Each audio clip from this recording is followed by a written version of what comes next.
He did the unthinkable. Alan David Picasso, the young, hungry Mexican star, has called out the monster himself, Naoya Inoue. El sábado peleamos cada pelea como si fuera un campeonato mundial y eso es lo que vamos a hacer este sábado, pelear como si fuera nuestra última. I prepared really intensely, and the whole point of surpassing those expectations is surpassing your own limits. And that's exactly what we've done in the gym, trying to break our own limits. And then once I step into the ring this Saturday night, I'm gonna fight like it's the last fight of my life. The last fight as if it was for a world title. That's just what I do, because I want the fans to enjoy what I do, and that's just how I am as a fighter. Aim to fight back. Inoue goes to that. Back down with that left hook.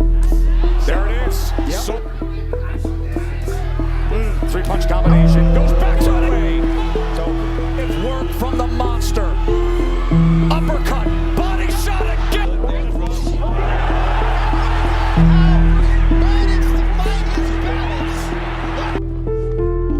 Oh! If you could hear the thoughts that shot right down goes Maloney on a quick count. That's round 7. Oh, a big right hand from Naoya Inoue. The question now is, did he just sign his own nightmare? Or could this fearless challenge turn into the biggest upset in modern boxing history?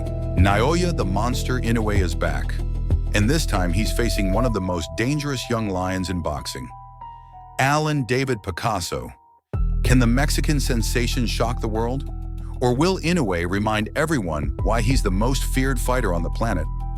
Let's break down what to expect when these two finally meet inside the ring. Inoue is already a legend, undefeated, undisputed, and a 4-division world champion. He's taken out everyone in his path, Donaire, Fulton, Tapals, and more. What makes Inoue terrifying isn't just his power. It's his timing, precision, and ring IQ. He reads opponents like a book and ends fights with surgical accuracy. But now he faces something new: youth, hunger, and unpredictability. Alan David Picasso might not have Inoue's fame yet, but he's got the tools to make this fight interesting. Standing taller with longer reach, Picasso is sharp, fast, and improving every fight. He's undefeated, confident, and fights with that Mexican warrior mentality. He doesn't back down, and he loves to exchange punches. Many say he's the future of the super bantamweight division. But can he survive the present monster? This fight is a perfect clash of styles. The precision and experience of Inoue versus the youth and volume punching of Picasso. Expect Inoue to use his signature game plan. Attack the body early, close the distance, and test Picasso's composure. Picasso will try to keep the fight at range, using his jab and movement to slow down Inoue's pressure. If Picasso gets reckless, one counter from Inoue could end it all. But if he stays disciplined, he might just give Inoue his toughest test yet. Expect fireworks from the opening bell. Inoue will look to make a statement. He wants to show the world he's still the most dangerous man below 130 pounds. Picasso, on the other hand, is fighting for respect, for legacy, and for the chance to shock the world. This could be a short, explosive fight, or a long, tactical war, depending on how disciplined Picasso remains. One thing's for sure, this fight is must-watch boxing. If Inoue wins, he continues building one of the greatest legacies in modern boxing. But if Picasso pulls off the upset, it could be one of the biggest shocks in boxing history. So who do you think takes it? The monster or the Mexican prodigy? Drop your predictions in the comments, hit that like button, and don't forget to subscribe to our channel, where every punch tells a story. Chasing legitimacy. The other guarding legacy. Round 1, and Jake Paul already on the move. Utilize the ring. Get to the inside. Exactly. Oh, it's Paul jabbed to John the overhand right. He's against the ropes, and Joshua just leaning in all day. Yeah, he's landing punches. What is this? Jake Paul took it. And yet he takes the knee again. And this is not Joshua. That's Jake Paul's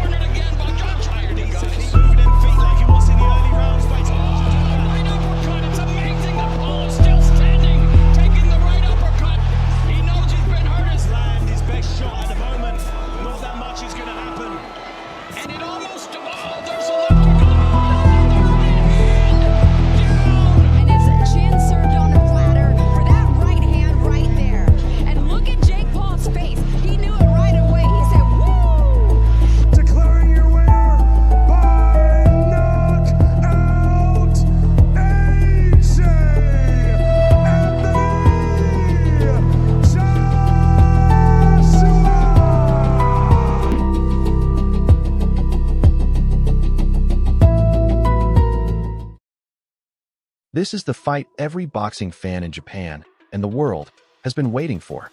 Naoya the Monster Inoue versus Junto Nakatani, two of the most dangerous pound-for-pound fighters on the planet, both from Japan. But what would really happen if these two warriors finally collided in the ring? Let's break it down. Naoya Inoue is already a legend, undefeated, undisputed in multiple weight classes, and destroying almost everyone in his path. His speed, timing, and fight IQ are unreal. He doesn't just beat opponents, he breaks them down piece by piece. His power at 122 pounds looks unstoppable, and fans are wondering, can anyone survive that pressure? Then you've got Junto Nakatani, the tall, rangy southpaw who's been silently destroying his own division. A master of range, a powerful puncher with either hand, and still getting better every fight. At 5 feet 8 inches with an incredible reach, he'd be one of the few who could actually test Inoue's limits in size, movement, and power. If this fight happens, expect a technical war.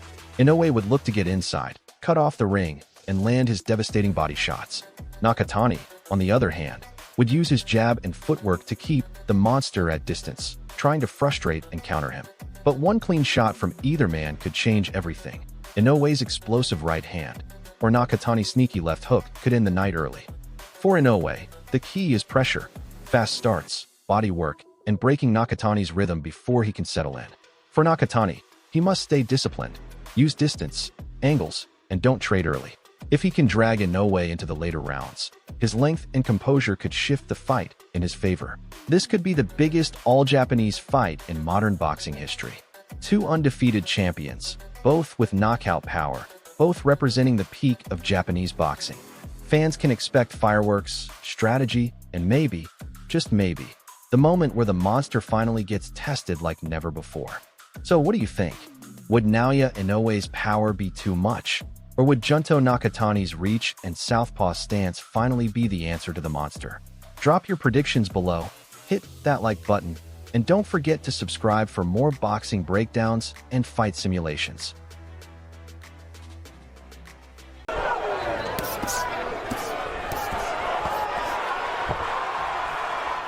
Is he over-involved? Abner. Oh, left in the first half of this 12-round affair, and with the left-hand drops. Welcome back to Sports Highlight. Tonight we break down the explosive showdown between Jaron Boots, Ennis, and Wisma Lima, a fight that marked Ennis's debut in the 154 pounds division. Who won? How did it play out? Let's get into it. Going into this bout, Jaron Boots, Ennis was undefeated at 34-0 with 30 KOs, coming from a dominant run in the welterweight division. He had just unified welterweight belts and chose to move up to super welterweight, 154 pounds / junior middleweight, for a new challenge. His opponent, Wisma Lima, 14-1 with 10 knockouts, was making a name for himself and was viewed as a stepping stone to test Ennis in this new weight class. The bout was scheduled for October 11th, 2025 at the Xfinity Mobile Arena, or Wells Fargo Center, in Philadelphia, and carried the implications of a WBA super welterweight title eliminator and possibly the interim title on the line. At the weigh-in, Ennis tipped in at 153.4 pounds, Lima at 153.0 pounds. Ennis was heavily favored in betting markets. The fight began, and almost immediately, Ennis showed he meant business. He switched stances mid-fight, from conventional to southpaw, and landed a right uppercut that stunned Lima early. Lima was dropped by that initial shot. He got up, but was visibly unsteady. Ennis pressed forward with combinations, landing a hard right hook that sent Lima down a second time. Lima beat the count again, but his defense and balance were compromised. Ennis didn't let off the pressure, unloading a cascade of punches. The referee, seeing Lima in trouble, stepped in to stop the fight just 1:58 into the first round. It was a technical knockout, TKO, for Ennis, a brutal, emphatic statement in his first fight at 154 winner. Jaron Boots, Ennis by first-round TKO/stoppage. Official time, 1 minute, 58 seconds of round 1. New record for Ennis, 35-0 with 31 KOs. Lima's record becomes 14-2 after this loss. Ennis also captured the WBA interim super welterweight title in the process. This win sends a powerful message. Ennis, even after moving up in weight, still carries elite power, timing, and finishing ability. Lima had never been knocked out before this fight, making the quick finish all the more dramatic. For Inoue, this fight is a stepping stone into the more stacked 154 pounds division. Now, big names like Virgil Ortiz Jr. are within reach, assuming he continues to dominate. The speed, aggression, and confidence displayed in this performance may shift how opponents view him. He's no longer just a welterweight moving up. He's proving he can be a force at super welterweight. The way Inoue switched stances mid-fight, landed crisp combinations, and closed out so decisively is a blueprint in offensive boxing. Very few give you that kind of highlight finish. This result also raises expectations. Can he do it again against tougher, more durable fighters in the 154 pounds class? So there you have it. Jaron Boots, Inoue demolished Wisma Lima in under 2 minutes. In his debut at 154 pounds, capturing a big win and setting up even bigger fights ahead. Let me know in the comments. Who should Inoue face next? Virgil Ortiz Jr.? Sebastian Fundora? Someone else?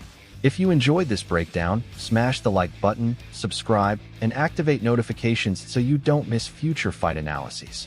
I'll see you in the next one.